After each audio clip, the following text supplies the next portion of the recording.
This episode of On the Limb with Nature's Voice Game Calls is brought to you by Bolt's Lawn Care Ltd. Company. Bolt's Lawn Care is a professional lawn care and landscaping business that's been in the business for over 20 years. Bolt's Lawn Care specializes in lawn care, landscape, drain work, and so much more. Call Bolt's Lawn Care Ltd. today for any and all of your outdoor needs. Bolt's Lawn Care offers free estimates. Give them a call today, 304-543-6565. That's Bolt's Lawn Care, 304-543-6565.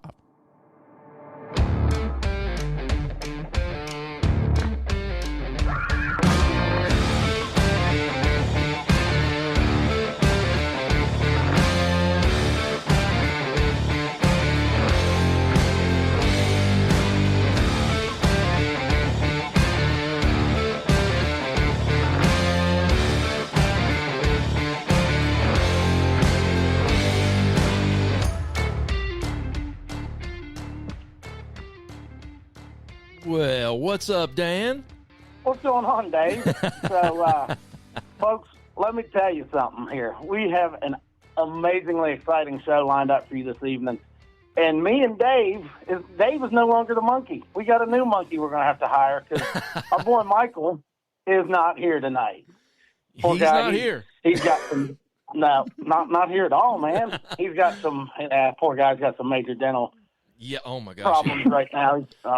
He's in some major pain. Can't even talk. I'm telling you. So no, tonight Dan, we got listen, three man. great guys lined up to talk with. You know we do. We do. Yeah, absolutely. And we'll be talking about their first time spring gobbler hunting here in West Virginia. We'll Cool. be talking with Vortex Optics, Passion for the Wild and Wonderful, and Viper Ammunition tonight. Nice. Last week we had a great episode with where we learned about Moose Maine Kids and their massive youth spring gobbler hunt that they held there up in Maine. So I missed that one because work got in my way.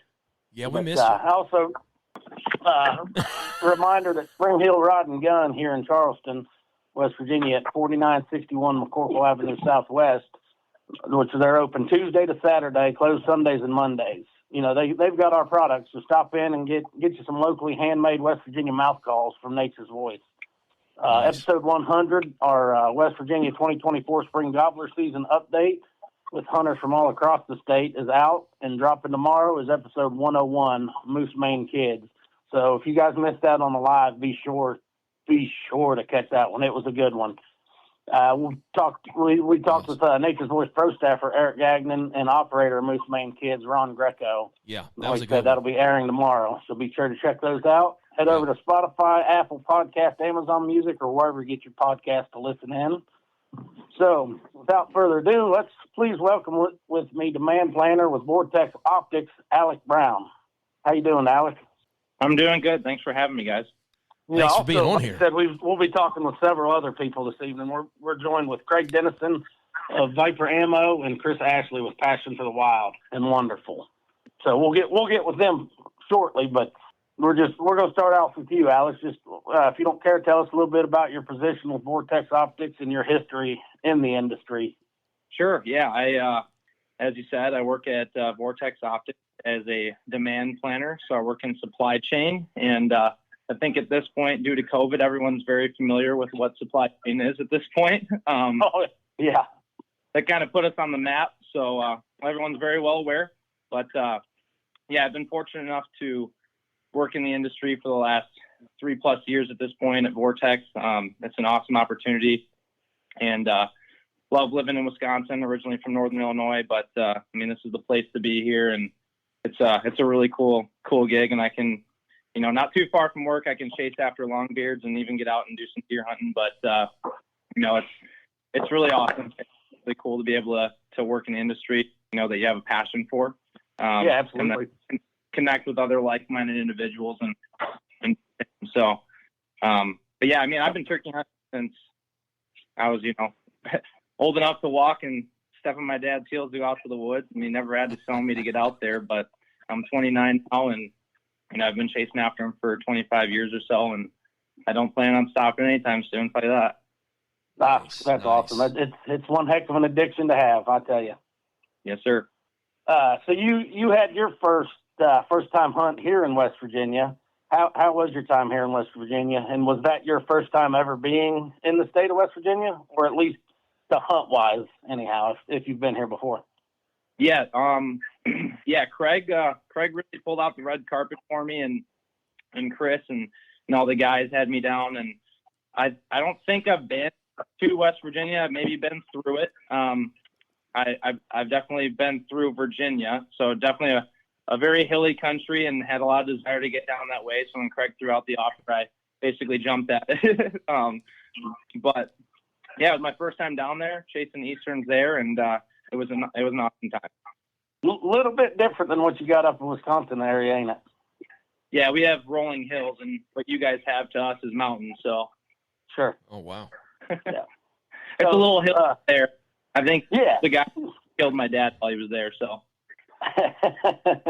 nice. So let's hear about your first time spring gobbler hunting with Craig and Chris here in West Virginia a little bit. Yeah, I mean, do you want me to just kind of run through the hunt? Yeah, go ahead. Sure. And feel free to stop me or speed me up if you want, because I know I can be a lengthy storyteller, but I'll try my best here to sum it up as best as I can. All good. Yeah, we got out there, and Craig and the guys, set me up, and we had to dial in a shotgun. So, first evening there, got out, got a new shotgun patterned and ready to go. Put a new Defender ST on there. If you guys haven't checked those out yet, those just hit the market in the last few months, Vortex. So pretty cool product, and love having the red dot, on the shotgun. And so we got dialed in, and after that we decided we were going to go roost some birds. And I thought Craig might have been playing me a fool, because we got out there and we had 0 gobble on the roost at night. So, you know how it goes. So, the next morning he promised me, he said, we're going to be in their bedroom. So, we hiked out there and got what you guys call, and Craig told me, is a low gap, and to us is a bench, somewhere kind of off in between 2 ravines, a low flat spot. And, meandered our way back up there about 20, 30 minutes, before first light, and sat down, got set up. The guys, put the decoys out. We had a strutter decoy out and a lay down hen. And I know Chris will love to share their names with you later when he talks, but we got set up. Guys had me positioned and put me in the right spot, and it wasn't long until we heard our first gobble just down the ravine. And to our surprise, within just a few minutes of calling, I think all 3 of us were rattled a little bit when a gobbler went off about 80, 90 yards right in front of us. So we were walking right underneath him just about to get set up. So it was pretty cool. He was right there. Nice. And we had a couple jakes right off our side too. And, the morning started to progress and everything was waking up, and we had a hen pitch out of the kind of the same spot as that longbeard, and she shot out, quite a ways. And we were a little concerned that longbeard was going to follow right behind her. And lo and behold, he did not. He crashed pretty hard straight down, hit the ground, and I'm not sure why, but I'm not sure if he couldn't see the decoys or if he just wasn't in the mood. But he decided he was going to take the decline straight down the ravine and kind of away from us. And I couldn't see him for very long. I think he landed about 65 yards or so. So just, a little bit out of range. And sure. I think Chris and Craig got a pretty good view of him walking down the hill and strutting and gobbling his head off as he was, heading away from us.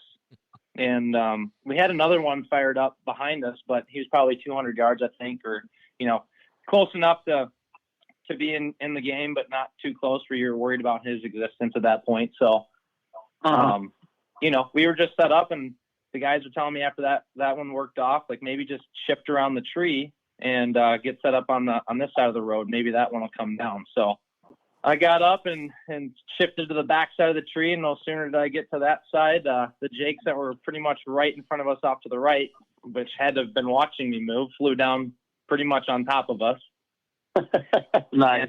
We had 3 of them, and one of them he had a pretty good gobble to him. So he came down, they got up about 25 yards or so and checked out the decoys and gave us a nice little show and worked their way through.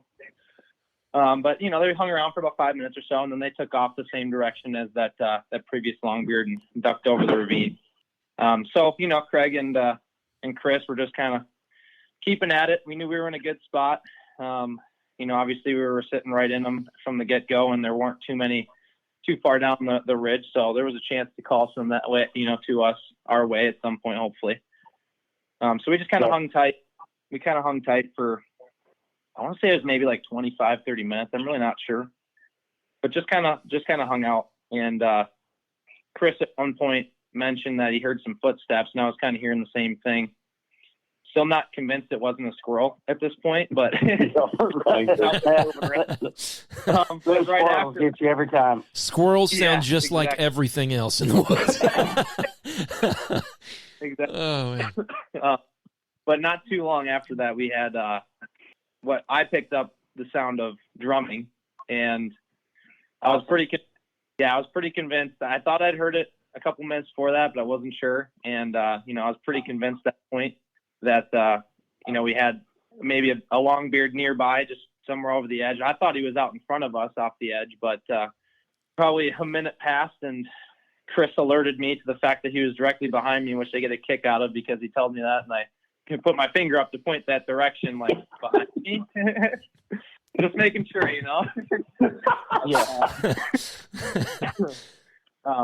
But yeah, he snuck in the back door, and thankfully he was drumming. Otherwise, he might have caught us by surprise more than he already kind of did.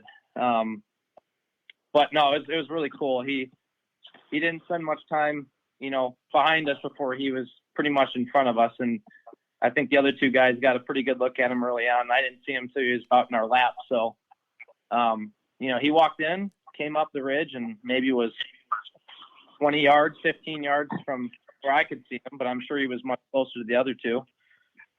And just went straight at that strutter decoy, and he came right into him and just kind of went up, and we thought he was going to work him over, and he kind of just worked around him a little bit and gave us a nice show and full strut.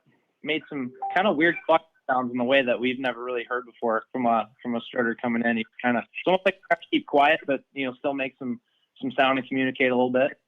And he got in there, worked the set, and I was trying to wait for him to lift his head up and get a shot at him. And I think I was trying to let the cameras work a little bit too, because I knew we had him in the spread. I was let Chris get as much footage as we could while he was relaxed, and I had no issues with him standing there. If he started to get squirrely, then I'd be on the trigger. But he just hung out, and I guess at that point it had been enough time, and he turned sideways, and didn't present a straight up full neck extended shot, but got his neck far enough away from the feathers that I was ready to take it and squeeze the trigger. The gun didn't go off. I was getting ready to ask you about that. I heard you had a little bit of my gosh, bad experience with that 28 gauge to start off with. Yep. Well, we learned the lesson that day that when you put the shell in, rack it hard and just make sure it's in there. So don't worry about the noise. Don't worry about the noise, and just kind of send it. But since then I've had no issues, which is good. Right. And the time, obviously no issues, but just added to the element of the hunt, which is cool. Right. See, I mean, like you said, the way he come in was working them decoys. I mean, that was perfect timing. You had the time to re-rack another shell without alerting him or anything, didn't you? Exactly. Yeah. So basically that's what I was waiting for, an opportunity at that point. And, I heard Craig over my shoulder trying to tell Chris, but I could hear him, clear as day. He's like, tell him to rack it hard when he gets on it, just to try and get that shell and throw that one in. And I was waiting for the longbeard, he was strutting like crazy. I was waiting for him to kind of face away to get an opportunity to move, and he just wasn't. Then he kind of fixated and turned and was, kind of approaching the hen from the rear. And, he kind of got up there and he did a little, sat there for a minute or so, and then it seemed like he was about ready to hop up. He did a little scratching in the leaves and climbed right on up. And I didn't give him much time. I waited until he was kind of settled up on top there for a second and reached up and grabbed the knob and racked it. And of course, because the first shot didn't go off, when I racked it back, it just stayed locked back for a second. And then I racked it again, threw the next one in, and the rest is history. let that shut off probably much faster than I needed to, because he was, he was all in love with that decoy. He wasn't really committed to the offer at that point. So, yeah, it was awesome. I got the shot, dropped him right there at probably about 20, 22 yards. And, we, all three of us, it's cool to hunt. I love going out and hunting by myself. I spend a lot of time hunting with my dad, and, we always have a really good time going out, and something about, just being with a couple new guys that share the same passion I do. And, we all jumped up and we're just super giddy. And, when we share the video with other people, they just find it really hilarious how, we're giggling like a couple of small children, just happy to be playing with each other, just like out in the woods, shooting turkeys, doing what we love. And it was just really cool. It was really cool. So you guys did get some pretty good OnlyFans footage then? Oh yeah, absolutely. That's good. Nice. So real quick though, dude, tell us what was going through your mind when you heard that first click and that gun didn't go off. I think a few words crossed my mind that I probably won't share on the podcast. I'd never been in that position before. I've missed turkeys a couple times, and usually I've had no issues with guns. I'm really partial to single shot shotguns, which I hardly have ever run into issues in, with before.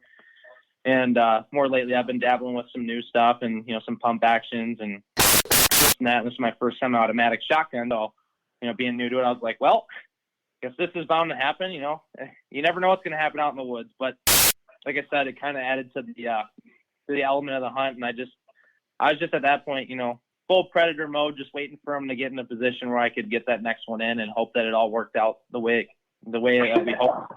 So right, yeah, no doubt. I've had it happen. It's rough. You're like, man, I just screwed up. I'm never gonna get another shot, and then you still get the shot off, and it's an amazing feeling at the end. Absolutely, yeah. So that maybe added to the excitement too, that we were able to still pull it off without too many issues there. So. Right. So you was right there before you said you put a new Vortex red dot on that and got it sighted in. Why don't you tell us a little bit about the sight you was using?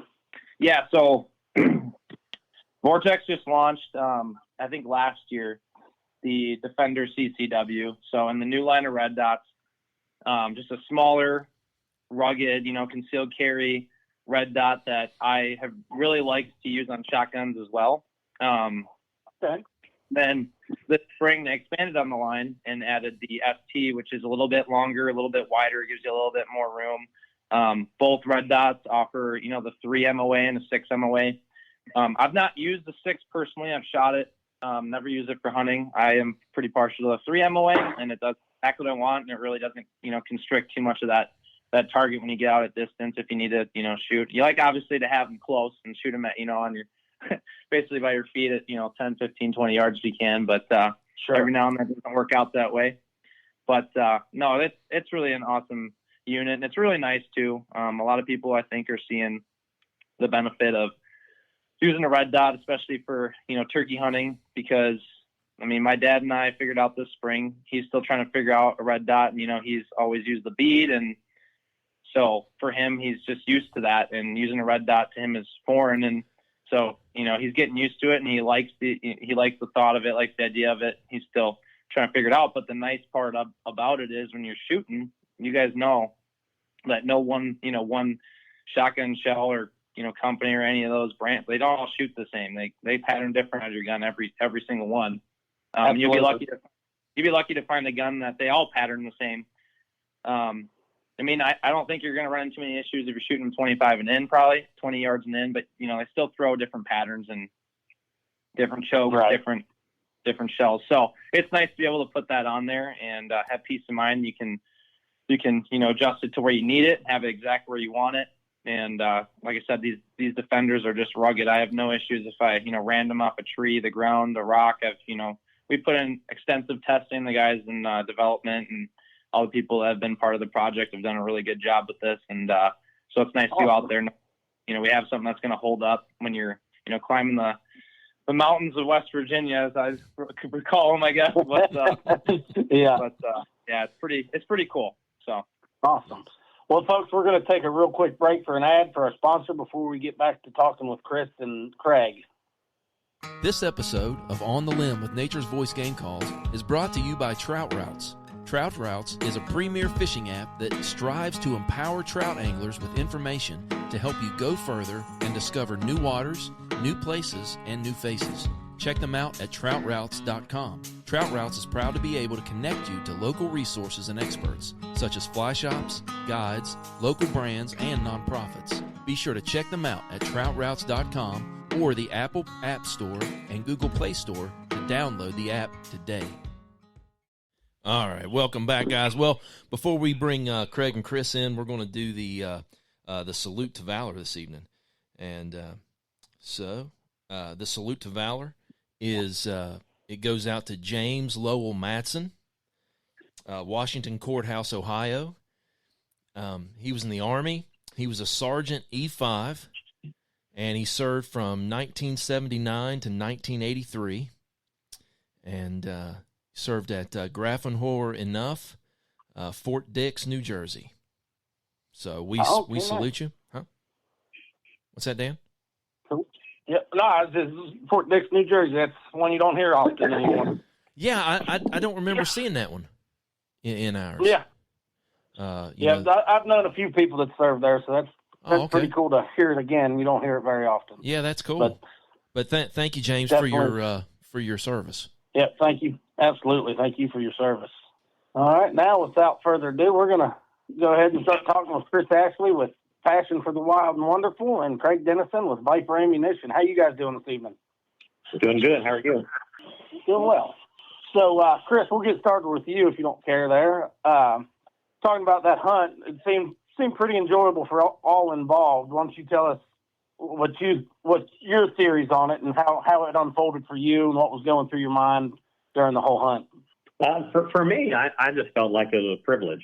You know, I had the opportunity there with Craig to be able to come out and film and be a part of that. Kind of like Alec said, you know, I do a lot of the hunting typically by myself. You know, used to do a lot of hunting with my dad. And then, now it's transitioning as a father to doing the hunting with my son. So, being able to go out with the guys is a twist and different.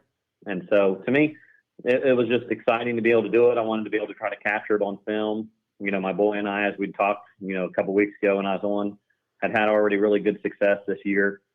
Right. So being able to share it with Alec and Craig was awesome.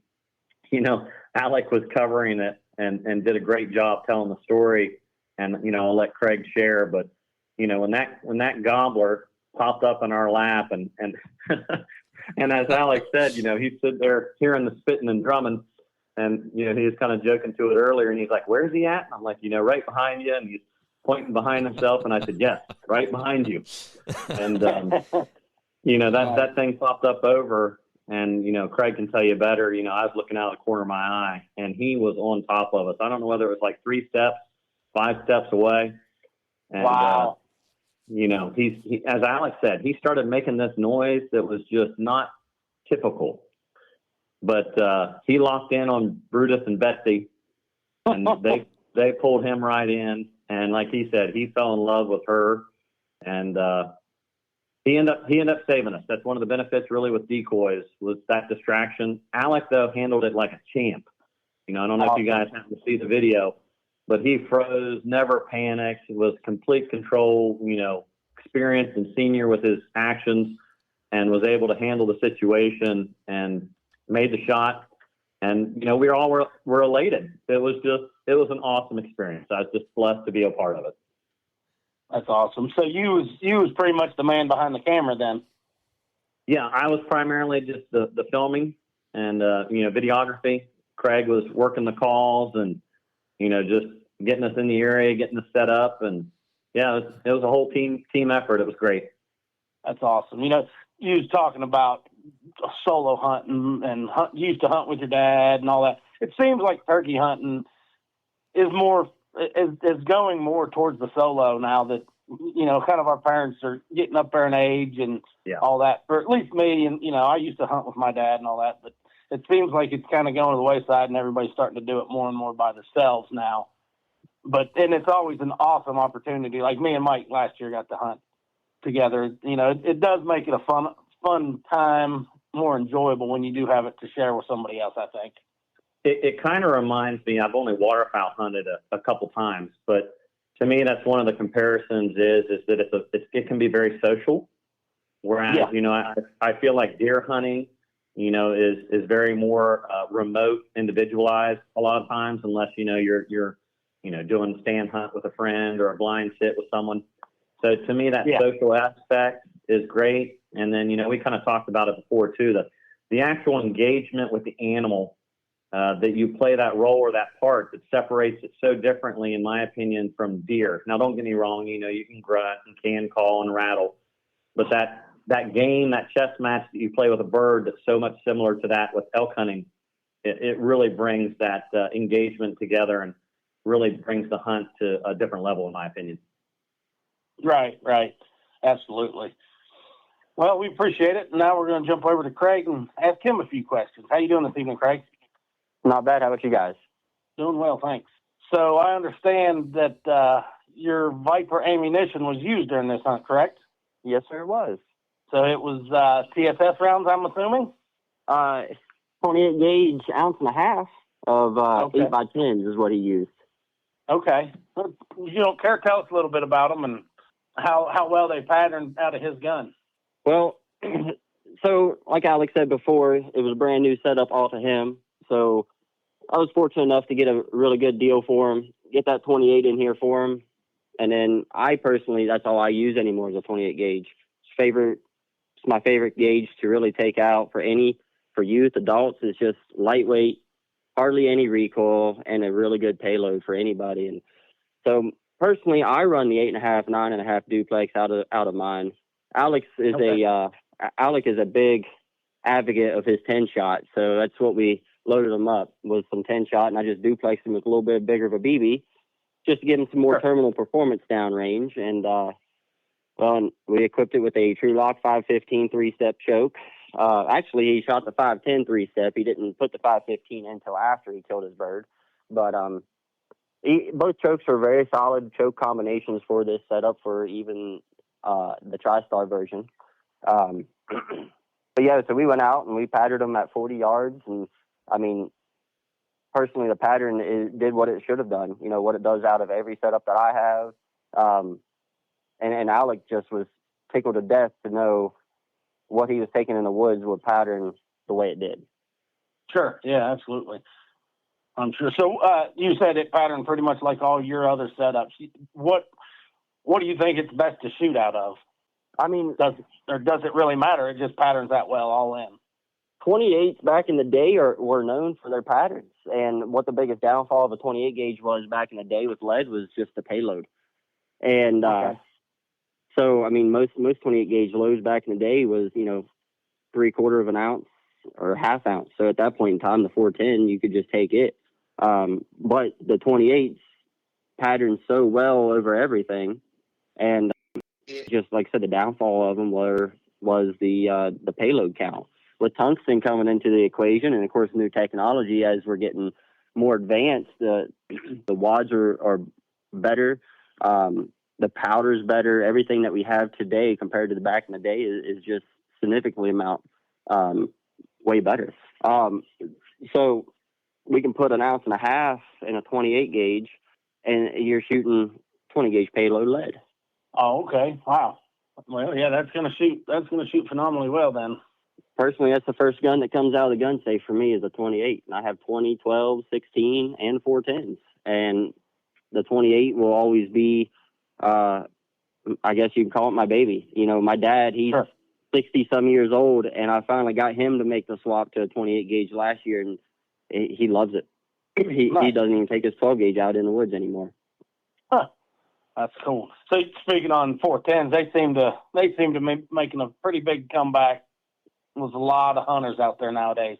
Correct. I agree. The 410s, I mean, I'm not against taking a 410 out in the woods myself. They're lightweight. You know, they pattern well. You know, you can ethically kill a bird 40 yards for sure. I've seen it further, but I mean, as turkey hunters, we don't recommend shooting farther than 40. But Sometimes it can happen. You misjudge, you get excited. Stuff happens. It's turkey woods. And, Absolutely. but I've seen them definitely kill a lot farther than 40 yards. And I mean, it just brought the youth back into the game as we know it. I mean, my daughter, she's 6 years old, going to be 7. I can take her out and she can easily kill a bird any day of the week with a 410 and not get the crap beat out of her. Right. Yeah, absolutely. And that's huge to be able to take your younger generation out and get them started on it where we got thrown into the mix. Here, shoot this. It doesn't hurt that bad. And then you get next thing you know, you're shooting and you're on your butt looking at the stars. 3.5-inch Magnum 12-gauge 5-shot. You just right on your butt. Yeah. You go. Yeah. Yep, absolutely. That's like my dad. I think makes them not get into that gun shyness. I mean, heck, it took me a while to break that when I was younger because, like you said, you get thrown to the wolves, you get handed a 12-gauge, and next thing you know, it's rocking you. As a 9, 10-year-old, and it brings more confidence to a hunter knowing that you're not getting the butt kicked. Your butt kicked. Right. Yeah. So. You was talking about, I guess Chris was talking about you was mainly in the calling of the hunt. Why don't you tell us a little bit about the hunt in your eyes, how it went and unfolded for you to be calling for them? Well, as I tell everyone, just being able to work birds is what I live for, and I love it. I don't even have to carry guns in turkey woods, to enjoy turkey hunting. So we got in there like everyone has talked about before, right in their bedroom. It's that place where we go is the hot spot every year. There's always birds. It's just one of those spots where you can go any day and hear the amount of birds we heard is not uncommon. So went in there and, just kind of let the woods wake up a little bit. Didn't really call super much yet. And, first bird gobbled, and like down over the hill. And then, like I said, that first bird gobbled, it just literally made every bird open up in that woods. So I just started doing some soft tree calls and little purrs, little clucks, light yelps, just tree talk. Right, and absolutely. Actually, on my last note of a yelp, I accidentally pressed a little harder on the peg and made a louder yelp. And when I did that, that bird fired off about 60 yards away from us. And, like Alec said, it's just tense moments like, oh, crap. Yeah, sometimes you screw up and it benefits you. Yeah, I mean, he loved it. He liked that sound, and as soon as he fired off, I mean, he would be the first bird to gobble, and he'd make every other bird gobble around us. And I don't know the true amount of count birds we heard that morning. It was probably close to 20, all within a 200 to 300 yard radius of us. If you don't care, send me that spot. I'll mark it on my own. Yeah. Jeez. Well, it's as Alec said, it's a little bit of a walk to get there. As I told Alec, about 250 yards. That was actually 917, but it felt like 250 to me. That's not bad. If you recall from last season, our speaking of our Greenbrier hunt, I got stuck with great man Tony Barner. That man, I'm pretty sure he's 98% Billy Goat. Because where he took us, he tried to kill me in Hunt Chef. Well, that's the funny thing is, if you ask anybody that hunts with me, that's exactly what they call me. I'm not afraid to go anywhere for a gobbling bird. Yeah, me neither. And that's turkey hunting. I'll drag people everywhere. I mean, it is. You turkey hunt enough, you realize that where you are, you might have to move if that bird ain't going to commit to you all the way. Yeah, I had this hunt up here in Missouri. I've been chasing birds on. I clocked it at the end of the day. I ended up walking 6.5 miles that one day chasing, and never could connect with them. I love it. I'm not afraid of taking a mid-morning stroll through the ridges and trying to get those birds to open up and find one that plays. I mean, my average walking turkey hunting is 8 to 10 miles a day. Yeah, if we don't kill one off the roost. Nice. Yep, it's a walking man's game. It can be. I mean, like you said, you can get set up right in their bedroom, and they can fly right down to you, or you can make the hikes. Like you said, it depends on the birds. Right. Well, guys, we sure appreciate y'all coming on this evening and telling us this exciting story. Thanks so much for your time, Alec, Chris, and Craig. It was a great experience to hear how your guys' hunt went and his first West Virginia mountain bird. Yeah, thanks. Yeah, thanks so much. Absolutely. Appreciate it. So if you could, each of you just take a little minute and tell everyone where they can reach out to you and check out the products and episodes from Passion of the Wild and Wonderful. Yes, I'll kick it off real quick, and I'll let Alec and Craig. So, yeah, this is, Chris Ashley of Passion for the Wild and Wonderful. You can find all my kind of content on Facebook, Instagram, and YouTube.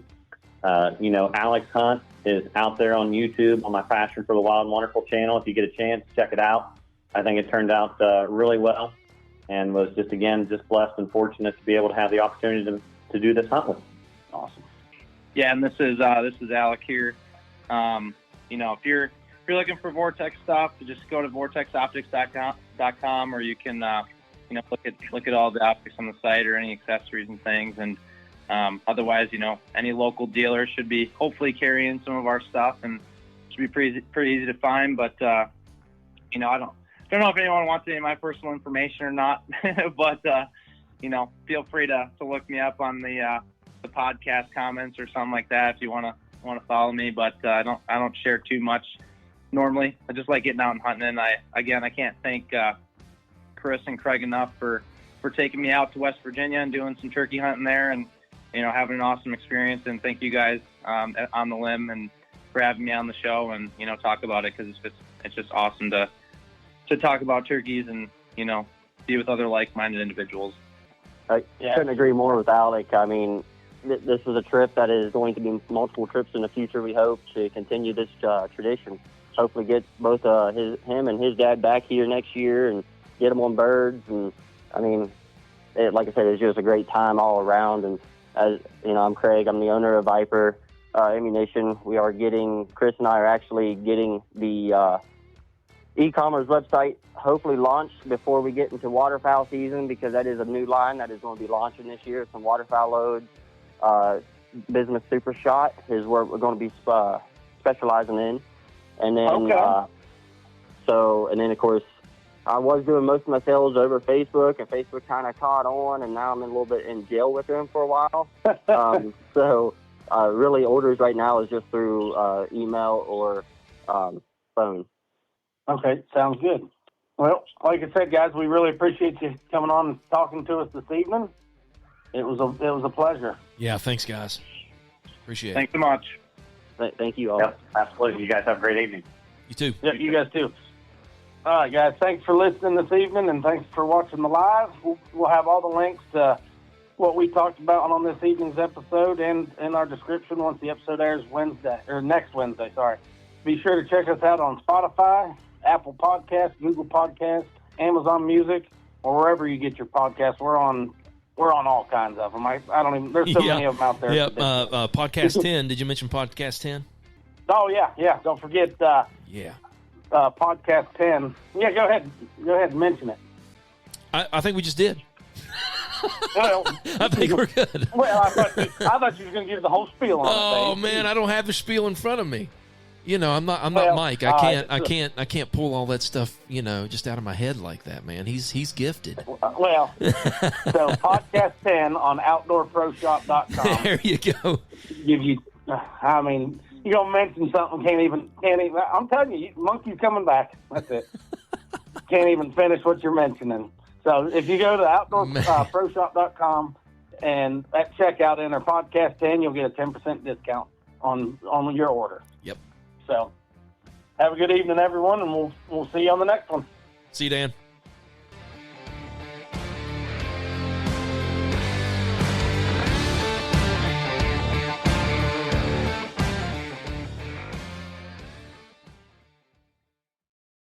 Do you find yourself not wanting to tackle that honey-do list at home or the dreaded home and business repairs and improvements?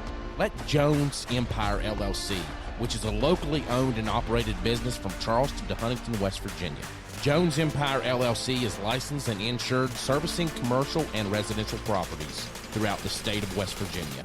Jones Empire LLC offers junk removal, property cleaning, interior and exterior cleaning, paver, patios, small remodels, tree pruning, tree trimming, tree cutting, tree removal, demolition, tree thinning, stump removal, landscaping, painting and staining, gutter cleaning, pressure washing, and even small remodels. Jones Empire LLC also offers dump trailer services for all your hauling needs. Jones Empire LLC offers free estimates. Schedule your service today. Call or text 304-541-8934. Again, call Jones Empire LLC 304-541-8934. They also offer 24/7 emergency services. Call them today.